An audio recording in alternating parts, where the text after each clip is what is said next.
to the Think-N-Innovate podcast. Today, we are diving deep into the education and technology with none other than Murtaza Sinnarwala, who is also known as Maker Murtaza. He's an Apple Education Manager, Innovation Consultant at MSB Dubai, founder of Bit and Brick.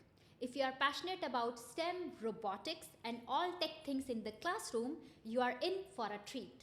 We will explore how Murtaza is revolutionizing K-12 education. We might even squeeze out some fun conversation along the way. So buckle up for an inspiring conversation.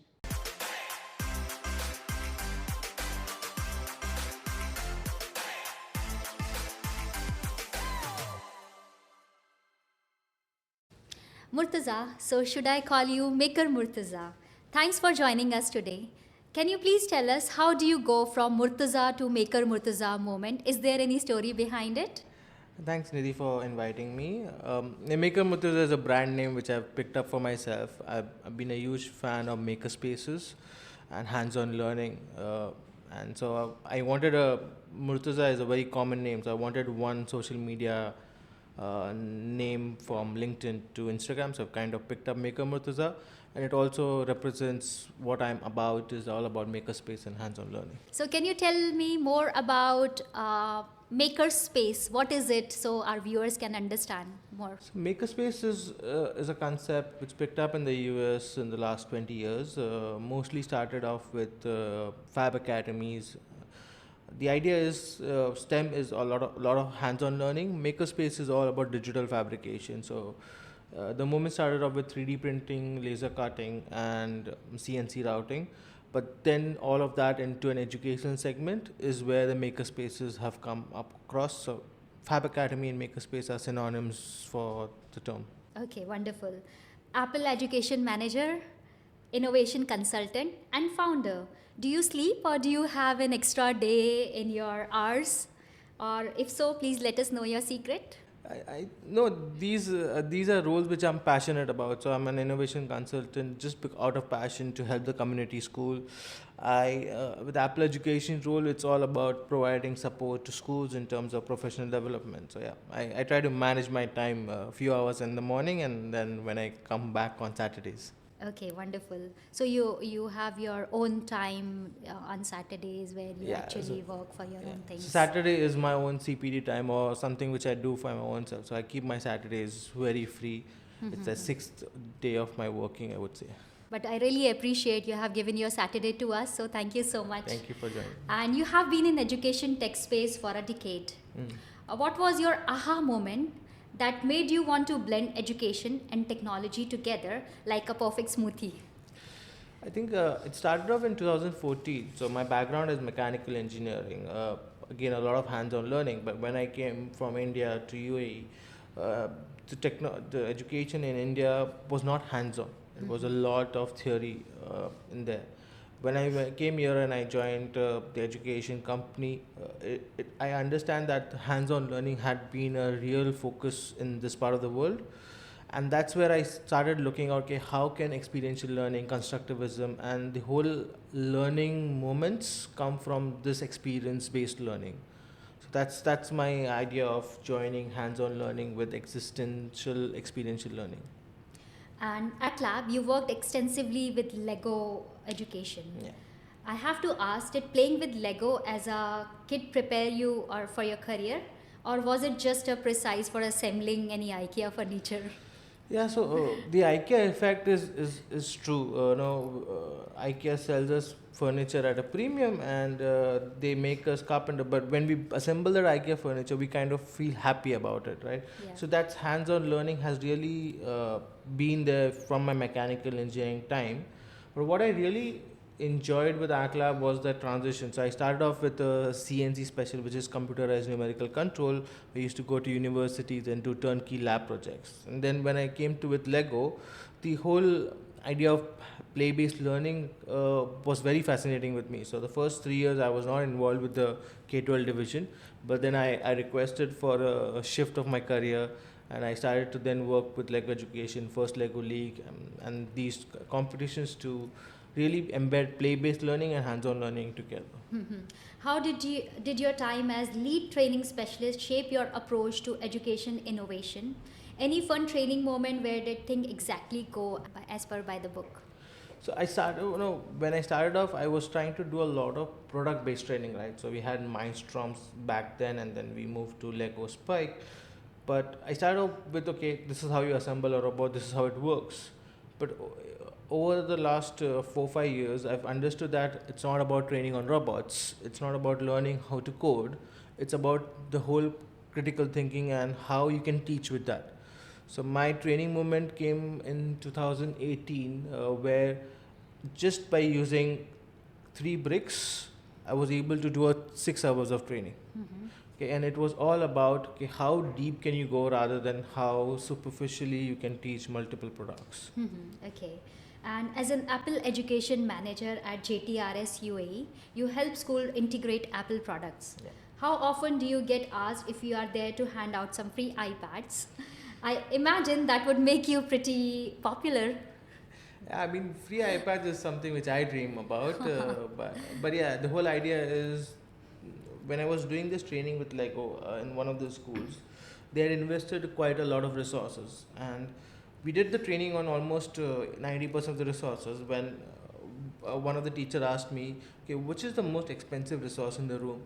And when we had a glance through, it was actually the iPads which were bought, which were the most expensive, but there was no training provided. And I was not an Apple fan in 2016. So then I started to dig deeper into the Apple ecosystem, and I saw that you can use an Apple as a tool which has apps, or you can then go and look at how creative can you get with the Apple devices. So yeah, it's not about free iPads, but I do provide a lot of free trainings to schools. From everyone can create, everyone can code, and how can you use your device in a much effective way for teaching. Okay, wonderful. On a serious note, Apple has a lot of tools for education. But what's the most unexpected that you have seen Apple Tech transform a classroom? So Apple has this tagline, they have been in education for 40 years, and they have a lot of resources with where a lot of teachers and schools even not aware of that kind of resources. For me, it's not about the tools and apps. No, just the Keynote app, which is your presentation PowerPoint alternative, is can be extremely powerful. It could do things right from a whiteboard to creation, drawing, designing, brainstorming. So I think it's less is more. That's what Apple is all about. You provide leadership training as a part of your role. What's your favorite piece of advice that you want to give to all the school leaders who are hesitant in adopting new technologies in the classroom? When we look at technology, do not look at technology as a bolt-on. Right? Like, it should always be pedagogy first and technology second. The moment you have technology and then you think about, okay, how am I going to use in the classroom? It will always be a substitutional case rather than an argumentation or redefinition case. So I tell schools that when you're looking at a vision, find out what is your vision as a school, what is your culture. Instead of looking at the innovation framework 2.2 as pockets of innovation, I would say, okay, how can I use technology or any kind of tool every day in every classroom with every student? If you can do that, the technology will be highly impactful. As an innovation consultant at MSB Private School, you are designing creative curriculum solutions, right? So using tool like BBC Microbit. So can you tell more about it? So this came about during the COVID, where we had a lot of self-time thinking about, and BBC Microbit was designed by BBC Radio in the UK in 2016. They handed over one microbit to every student. I was really fascinated why they did that, and how when every student had the microbit, how empowering that could be. So I took this proposal to MSB School, where I work as an innovation consultant. I said, what if we had like an electronic pouch where every student can have a microbit taken home with them? So rather than being in a school device, because remember that when schools invest, it's locked in a cupboard and key, where you just have 45 minutes with the tool. And BBC Microbit is this size, right? It's a credit card, half a credit card size. So then I said I took up a pilot project at grade 6 that every student would get it, and then the same microbit would be used for 4 years. Okay. And I wrote a curriculum where a lot of schools, especially MSB school, came to me and said, okay, we wanted to teach the United Nations Sustainable Development Goals. We wanted to teach the concepts of physical computing along with the ICT concepts. So I did a marriage of all three, and I said, okay, if I could have a lesson plan, a PowerPoint, which could then teach physical computing based on the theme of SDG goals, but also looking at concepts from input output all the way to arrays. So I started designing that curriculum first with Scratch coding and then with Python, and that's right now in MSB it's being run almost for 4 years, where every student in grade 6 gets a microbit and uses it up till grade 9. Grade 6 to grade 9. Yeah. That's So wonderful. it's a 220 dirhams investment one time, and for 4 years it's For 4 years, four one years. student can have that much of program ready to understand the whole idea. And then teachers provide activities to do at home, right from winter, in the winter holidays, summer holidays, and then the kids do things with cardboard and then just bring it to school for the work. So it's a library kind of model where the main microbit is with the students, and the school has invested in a library of sensors. Okay. Just like the library of books, you take a book, you would read it and you would return it back. If a student had to design, say, a smart irrigation system, Okay. the student would just borrow a soil moisture sensor and a pump, because he already has a microbit. He would then design with cardboard and irrigation system. After the project is done, he could return the sensors back. And he Okay. can still keep the project with him. That's wonderful. So with one microbit, and the student just have to take whatever sensor is required for the project. So that student will use that sensor and complete the project, and then it's done, right? Yep. Wow, that's amazing. Project-based learning is a big focus of yours. Yeah. In your opinion, is this the secret advice to student engagement, or is just a clever way to make sure kids don't get bored in the class? I think it's both. So one of the things what a lot of research has told is that if you do not give explicit instructions, their attention loses, and when the attention loses, things don't go from short-term memory to long-term memory. And what project-based learning does is it does three things. It firstly, because it's experiential learning, hands-on learning, it captures student attention. It also is a framework which is tested and research based, where you can take an idea from from paper to a complete working model. And during that, teachers can cover a lot of learning outcomes, right? Not from one particular subject, but across multiple different subjects. So that's the idea of project-based learning, and there are multiple frameworks, right, from Buck Institutes or PBL Works to the one which I personally love is challenge-based learning, where it's designed. The research was done by Apple on how challenge-based learning and 9 elements of engage and activate help the kids. And you work with engaging emerging technologies like AI in education. Be honest, how many times you have been asked, so when are the robots taking over the classroom?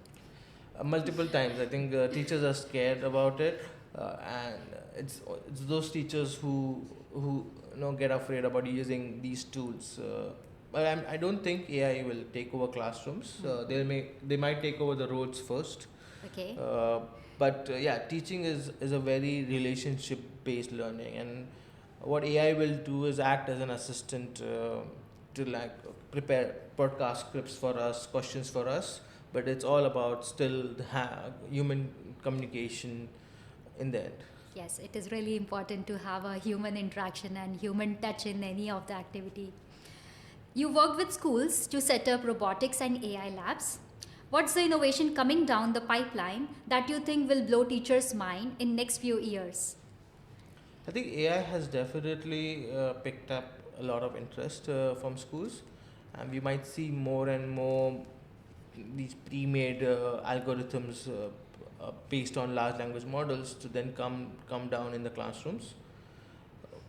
What I would see is as in more AI kind of takes over, we would see schools transitioning to more hands-on learning, right? So things like origami and paper-based solutions would then start coming in more, and that's a natural effect. The more technology comes, we tend to move towards more hands-on and human communication. So I would see a mix happening in the classrooms. There is a lot of buzz around AI in education these days. But what do you think is one misconception about AI that drives you a little crazy? So one of the things which I've noticed is AI is very much associated with coding. But what ChatGPT and a lot of large language models has clearly distinguished is you have technical AI, which is your computer vision, machine learning, and then you have the non-technical AI, which is your ChatGPT and large language models. And I think both of them will flourish in the next 5 years, where non-technical AI will be more about prompt engineering and be used by business to find out insights, by artists to really have a deeper understanding of how to design, and also by authors to then help them critique on their writing. While the technical AI will still get better and improve models, more efficiency in there. So yeah, that distinguish is to be really understood by schools and educators, that AI is not only about coding, there is a lot of which can be done from the non-technical aspect. In your experience, what's been the most exciting or surprising reaction from students that when they first interact with this kind of cutting edge technology? With AI, I think what surprises, they feel like it's a magic, that you do not, you've given just a few words and it can so come up with such a precise answer. And anything new feels like magic. Camera, when it was invested, feel like magic. Electricity felt like magic in the 90s, and nowadays no one talks about it, right? And that's the same thing with AI. A lot of people get excited and feel this is it's a cutting edge technology. But a few years down the line, I think it will be integrated in our day-to-day lives, and we might even not know that this is AI. I mean, Siri has been there, Google Maps has been there, and no one considers that as AI. So it's not shocking. You are not just Murtaza, the educator, you are also Maker Murtaza. What's been your favorite personal maker project? Bonus point if it involves something that broke in the process. Oh, yeah. So when I did my Fab Academy course, I broke the tool bit, and that was, I think, a big eye changing moment. It was 20 weeks. The course is called How to Make Almost Anything, and MIT runs it as an open source project. So you could literally go and look at thousands of students work there. And I loved, so I come from a mechanical engineering, so I did not know how to design electronics, do soldering. So I learned the whole process, and that weekly learning of one thing new, right from resin making to 3D printing and scanning and breaking digital tools. Yeah, that was a real learning moment. The last 6 months and 20 weeks of learning. What's the one gadget you would invent if you had no budget or limitations? Budget and limitations. Automated classroom monitoring station, Okay. where students could go and ask for help, teachers could go and ask for help. And it could literally like the World Wide Web where we do a search, but more from an education standpoint. AI assistant or real life assistant? Which one would be more helpful? Assistant. If you could teleport to one classroom, anyone in the world, where would it be? Riverside School in Ahmedabad. I wish I can go there. So, what's so special in that school? I mean, I love Miss Kiran's vision about whole design thinking and how she empowers right from timetable designed by students to each and every classroom. The learning is driven by students, is driven by design thinking. And from an Indian city, I really love the way the whole school ethos is. I would wish to be there once. What's one piece of tech you can't live without? iPad. iPad. Okay. Murtaza, it's been a blast talking to you. Any final thoughts or advice that you would like to give to our educators looking to integrate technology into the classroom without losing their sanity in the process? Less is more. A lot of schools have gone with a lot of products, a lot of technology. I think it's time to take a step back and see how each one helps. So, the whole idea of technology, robotics, is to drive learning forward, and sometimes having multiple different products can be a lot of superficial and in one plane. So I would say things like the Python board where you could use it for ICT, but then add sensors and you can use it for science. And then you add laser cutter and 3D printer, then you can use it for design technology. So one consistent approach across your learning horizontally. So having, okay, you look at how your curriculum grows from scratch to Python in a horizontal way, on a vertical way, but also horizontally how it moves from your science to core ICT learning outcomes to your design technology learning outcomes. So I think there should be a little more stickiness on how curriculum is designed first, and then products follow. Where can people find you, follow your work, and join the Maker Murtaza movement? Like LinkedIn is my go-to platform as a social media. That's where I write my blogs, write my articles. But I've also started to write a lot of blogs and guides on Python websites, so that's also something which people can find me on. And my phone number and email address is on my LinkedIn banner, so I'm always reachable. Thank you so much for your time today. Thank you. Thank you, you. Didi. Murtaza, thank you so much for joining us today and sharing your valuable insights and stories with us. It's clear you are not just transforming education, but also inspiring educators to think bigger. For those of you listening, if you want to keep up with Maker Murtaza adventure in education and technology, be sure to follow him online. And don't forget, whether you are building robot, coding, or dreaming of a big tech breakthrough, the future of education is right at your fingertip. Thank you so much for tuning in today. We'll see you in the next episode.